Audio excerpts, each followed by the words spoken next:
আমাদের আলোচনার টপিক লাইলাতুল কদর। ডক্টর জাকির, আসসালামু আলাইকুম। ওয়ালাইকুম আসসালাম রহমতুল্লাহ বরকাত। ডক্টর জাকির, আপনার মতে এই লাইলাতুল কদরের রাতকে গোপন করে রাখার কারণটা আসলে কি হতে পারে?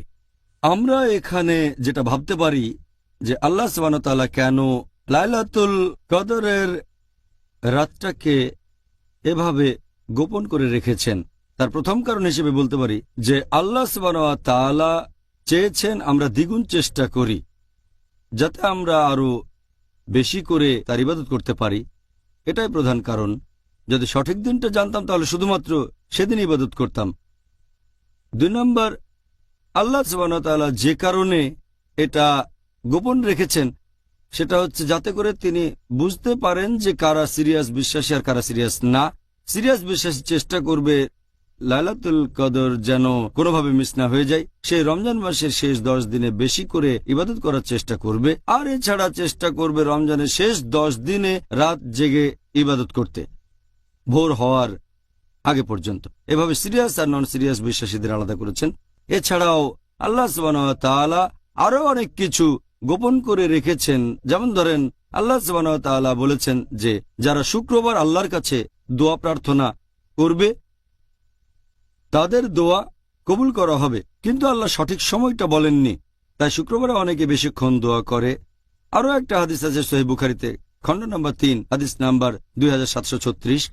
আমাদের নবী মুহাম্মদ সাল্লাল্লাহু আলাইহি ওয়াসাল্লাম বলেছেন যে আল্লাহর 99টা নাম আছে, 100-1, আর যে এই নামগুলো জানে সে বেহেশতে যেতে পারবে। তবে আল্লাহ সুবহানাহু ওয়া তাআলা বা নবী 99টা নামের সবগুলো বলেননি। আর আমরা আল্লাহ সুবহানাহু ওয়া তাআলার যতগুলো নাম জানি সেগুলোই মনে রাখার চেষ্টা করি। আমাদের নবী বলেননি যে আল্লাহ তাআলার সবচেয়ে মহান নাম কোনটা। এমন হলে আমরাও আল্লাহ তাআলার সবগুলো নাম বলতে পারতাম। এছাড়াও আল্লাহ সুবহানাহু ওয়া তাআলা সব আউলিয়াগণের নাম বলেননি যারা আল্লাহ সুবহানাহু ওয়া তাআলার বন্ধু। কোরআন হাদিসে কিছু নাম বলা হয়েছে, কিন্তু সবগুলো না। এমন হলে তাদের সবাইকে শ্রদ্ধা করতে পারতাম। এছাড়াও আল্লাহ সুবহানাহু ওয়া তাআলা আমাদের বলেননি কোন দিন আমরা মারা যাব। যদি আগে থেকে জানতাম 50 বছরে মারা যাব, তাহলে এখন একটু এনজয় করে নেই। 50 বছর আয়ু থাকলে শেষ কয়েক বছর অনুশোচনা করব। আমরা জানি না কখন মারা যাব, সেজন্য প্রস্তুত থাকবো যদি এখনই মারা যাই আমাদের হিসেবটা যেন পজিটিভ থাকে, আর তখন থেকে প্রস্তুত থাকব শেষ বিচারের দিনের জন্য। আমরা জানি না কখন মারা যাব, সেজন্য আমরা সব সময় ভালো কাজ করব যতটা করা সম্ভব। আর আল্লাহ সুবহানাহু ওয়া তাআলা এটাও বলেননি যে শেষ বিচারের দিন কোনটা। আল্লাহ পবিত্র কোরআনে বলেছেন সূরা লুকমান অধ্যায় নম্বর 31 আয়াত নম্বর 34 যে কিয়ামতের জ্ঞান শুধু আল্লাহর কাছে রয়েছে, তাই আমরা জানি না কবে মারা যাব অথবা কিয়ামত কবে, যাতে করে আমরা মেনে চলি আল্লাহ সুবহানাহু ওয়া তাআলার নির্দেশগুলো। এ কারণেই আল্লাহ সুবহানাহু ওয়া তাআলা লাইলাতুল কদরের রাতটা নির্দিষ্ট করে আমাদের বলেননি। আচ্ছা ডক্টর, তাহলে কারণটা জানা হলো।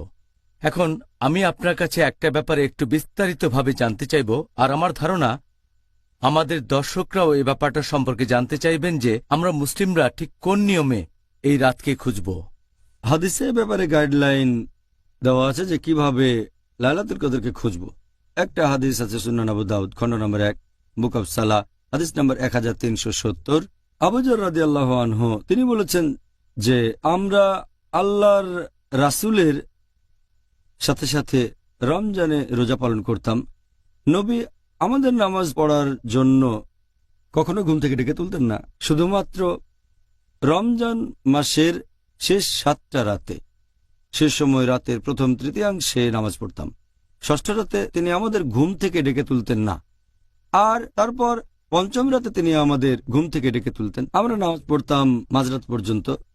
আর নবীর যখন যাওয়ার সময় হতো সাহাবেগণ বলতেন, আপনি আমাদের সাথে সারা রাত নামাজ পড়লেন না কেন? তখন নবী বলতেন, ইমাম যতক্ষণ পড়ান ততক্ষণ নামাজ পড়লে ধরে নেওয়া হবে তোমরা সারা রাত পড়েছ। এছাড়াও আরেকটা হাদিস আছে সহিহ বুখারীতে খণ্ড নম্বর 3 নম্বর খণ্ডে বুক অব লাইলাতুল কদর হাদিস নাম্বার 2014 যে কেউ যদি নামাজ পড়ে লাইলাতুল কদরের রাতে পূর্ণ ঈমান নিয়ে আল্লাহর কাছে পুরস্কারের আশায়, তার আগের সব গুনাহ ক্ষমা করা হবে। এছাড়াও একটা হাদিস আছে তিরমিজিতে, হাদিস নাম্বার 3512। হযরত আয়েশা রাদিয়াল্লাহু আনহা আমাদের নবীর স্ত্রী, তিনি আমাদের প্রিয় নবীকে জিজ্ঞেস করলেন যে আমি যদি লাইলাতুল কদর খুঁজে পাই তখন কি করব?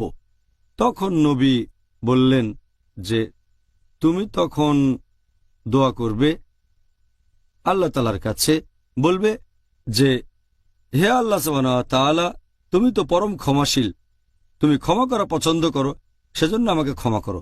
আরেকটা হাদিস আছে সহিহ বুখারীতে, খণ্ড নম্বর 3, বুক অব ফাস্টিং, হাদিস নাম্বার 2024, যে আমাদের নবী মুহাম্মদ সাল্লাল্লাহু আলাইহি সাল্লাম রমজানের শেষ 10টা রোজার সময় তার কোমরবন্ধনী শক্ত করে বাঁধতেন, মানে তখন বেশি পরিশ্রম করতেন, আর সংযত থাকেন স্ত্রী সম্পর্কের ব্যাপারেও, এবং রমজানের শেষ 10 দিন শুধু নামাজ পড়তেন।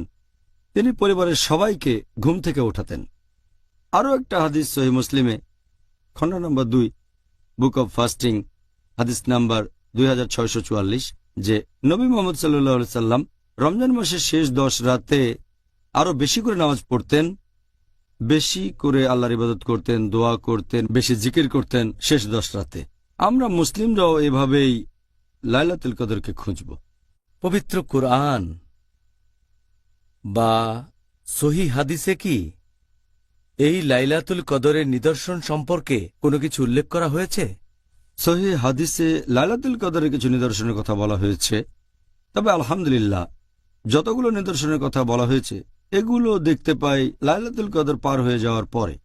তাহলে এটাও আল্লাহ সুবহানাহু ওয়া তাআলার ইচ্ছা, তিনি চান না আমরা আগে জানতে পারি। যদি জানতে পারতাম তাহলে হয়তো শুধু সেই রাতেই ইবাদত করতাম, আর অন্যান্য রাতগুলোতে আমরা আল্লাহ সুবহানাহু ওয়া তাআলার ইবাদত খুব একটা হয়তো করতাম না। একটা হাদিস আছে সহিহ মুসলিমে যে লাইলাতুল কদরের ঠিক পরের দিন সূর্যের কোনো কিরণ থাকবে না, দেখাবে একটা থালার মতো যতক্ষণ না মাথার উপরে উঠছে।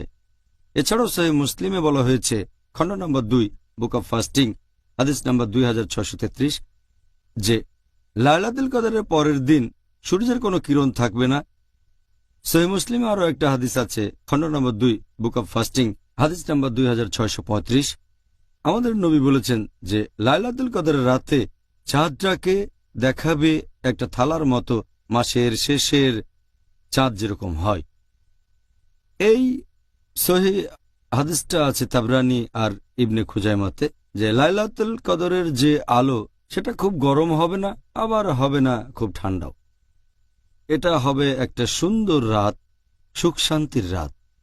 আর সূর্যটা লাইলাতুল কদরের পরের দিনে হবে হালকা এবং লালচে।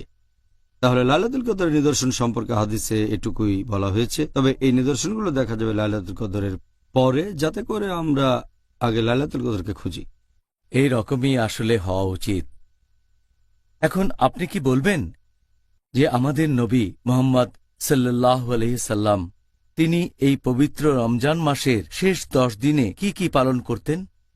আমি আগেও বলেছি, এই হাদিসটা আছে সহিহ বুখারীতে, খণ্ড নম্বর 3, বুক অফ ইতিকাফ, হাদিস নাম্বার 2024। নবী মুহাম্মদ সাল্লাল্লাহু আলাইহি সাল্লাম রমজানের শেষ 10 দিনে কোমরবন্ধ শক্ত করে বাঁধতেন, আর রমজানের শেষ 10 দিন শুধু নামাজ পড়তেন। নিজের পরিবারকে ঘুম থেকে তুলতেন, তাদেরকে জাগিয়ে রাখতেন, বেশি করে নামাজ পড়তেন। এই হাদিস থেকে আমরা জানতে পারি নবী প্রথমে যে কাজটা করতেন, কোমরবন্ধ টাইট করতেন, মানে বেশি পরিশ্রম করতেন। দ্বিতীয়ত তিনি স্ত্রীদের সাথে সম্পর্কের ব্যাপারেও সংযত থাকতেন, কারণ রমজানের শেষ 10 দিন ইতিকাফে বসতেন তিনি। আর ইতিকাফের একটা নিয়ম হচ্ছে স্ত্রীর সাথে মেলামেশা করা যাবে না। পবিত্র কোরআন বলছে, সূরা বাকারা অধ্যায় নম্বর 2, আয়াত নম্বর 187। এছাড়াও তিনি তখন নামাজ পড়তেন রাতের বেশিরভাগ সময় বা পুরো রাত ধরে। এটা করতেন রমজানের শেষ 10 রাতে। নবী রাতের বেলায় নামাজ পড়তেন, আল্লাহ সুবহানাহু ওয়া তাআলার ইবাদত করতেন শেষ 10 রাতে। এটা বলা হয় যে সারা রাত ধরে নামাজ পড়া উচিত না, এটা হলো যে বছরের প্রত্যেকটা দিন রাত। এটা বাদে রমজানের শেষ 10 দিনে রাতের বেশিরভাগ সময় নামাজ পড়তে পারেন, এমনকি সারা রাতও পড়তে পারেন, এটার অনুমতি আছে। এছাড়াও বলা হয়েছে যে তিনি তার পরিবারকে জাগাতেন তিনি নিশ্চিত করতেন যে তার স্ত্রীগণও যেন ঘুম থেকে উঠে আল্লাহ সুবহানাহু ওয়া তাআলার ইবাদত করে, লাইলাতুল কদরকে খোঁজে। এই পয়েন্টটাও মাথায় রাখতে হবে। এছাড়াও নবী বেশি করে চেষ্টা করতেন, বেশি নামাজ পড়তেন, বেশি করে দোয়া করতেন, বেশি জিকির করতেন, আল্লাহ তাআলার কাছে আরো যাওয়ার চেষ্টা করতেন রমজানের শেষ রাতগুলোতে। জাজাকাল্লাহ খায়ের।